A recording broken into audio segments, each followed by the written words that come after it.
Hello everybody, welcome back to the channel. Today we are discussing Time Wonderland. This is your update video, and yes, that's right, you read the title correctly. If you're watching this video, no more rebases. At least that's what's on the table for right now. In this video, we're going to go over the details of wMemo and what will happen to your rebases and all those high APYs. And also, I'll discuss a couple other latest announcements that were just released. So let's get right into it. First things first, this is a chart that's going around on the Discord in regards to wMemo and time. wMemo is a container that holds all time memo gained through staking and rebases. Index multiplier tracks all the rebases. This is time, the amount of value shift at rebase, and wMemo value stabilizes at rebase. If you are confused by watching this, don't worry, I'm going to explain everything right now.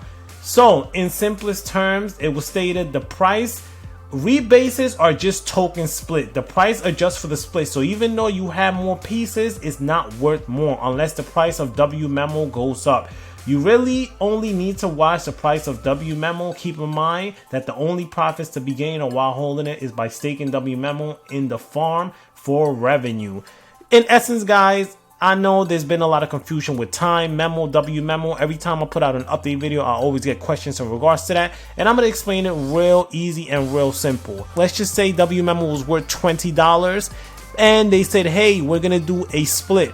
Now, as opposed to you having one wMemo worth $20, you're going to have two wMemos, but each one is going to be worth $10. So that $20 wMemo is the same value. However, as opposed to you having one wMemo, now you have two wMemos. All it is that they are splitting.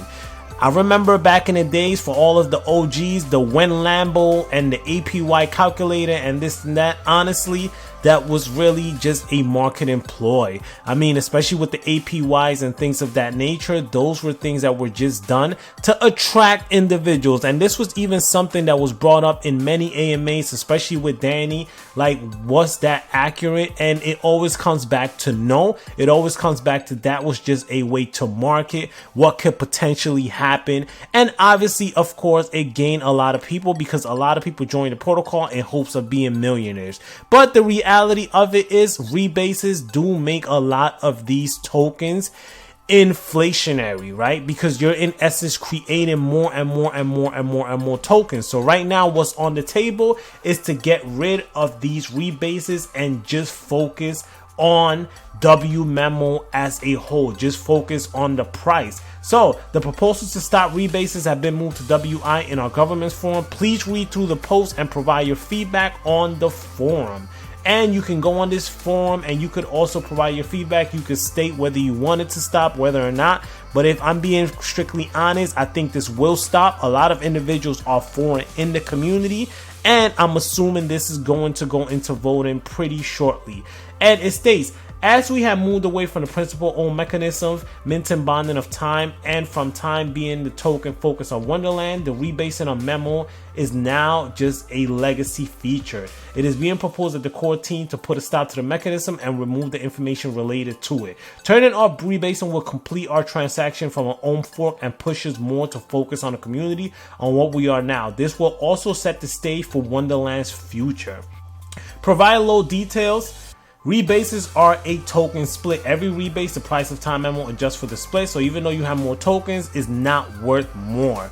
Again, this is key. Just because you have more does not mean it's worth more. Remember the example I gave you. If you had one wMemo that was $20 and that wMemo got split in two, now each piece is worth 10 and 10 is still worth $20. You just have more pieces. Or think of it as if you have a $5 bill and someone goes and says, hey, instead of having one $5 bill, I'm going to give you 5 single dollar bills. Now you have more dollar bills, but it's still 5. It's still worth the same amount. I hope I'm not confusing you guys out there, but just to think of it in simplest terms, just because you have more pieces does not mean it's worth more. The main focus should be on the price of wMemo. Keep in mind the profits to be gained while holding are by staking wMemo in the farm for revenue share and from market price actions. So this is huge news. Again, like I said, you could come here, you can voice your opinion. A lot of individuals have already started talking and started discussing. For all of you that don't know what they mean by the farming revenue, is you can go into the farm and you can get some nice rewards by staking your wMemo tokens and earning some BSGG. You can also go and take those BSGG tokens and go onto the best swap platform, and you could actually stake them to get some nice rewards as well. So in the future, they are looking to also add more rewards further than just the BSGG. There are talks of a couple other tokens, but nothing has been finalized. As soon as that information comes out, I will make sure to put that out there for you.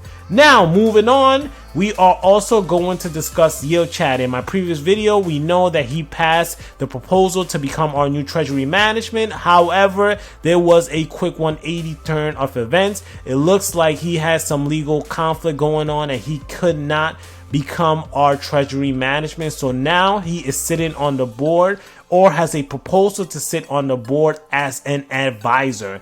And it is a pretty detailed proposal. He still will get compensated. He just will not be making those driving decisions for Time Wonderland. I'm a little bit disappointed with this because we were looking for a manager, and why make everyone vote if he had an issue going on? And I do know that he was in the chat and he explained that this whole conflict came about after the vote was made.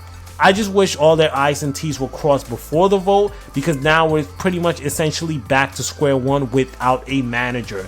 Danny has taken a more active role. Like I stated in my previous video, he came back, he released a whole bunch of different things, and he has been in the chat as well. But his role is defined as to what he is, and he is not our treasury manager. So I'm curious to see what will happen from this point on. There you have it. That's your Time Wonderland update for the week. Hope you guys have a nice weekend. Thank you, and see you next time.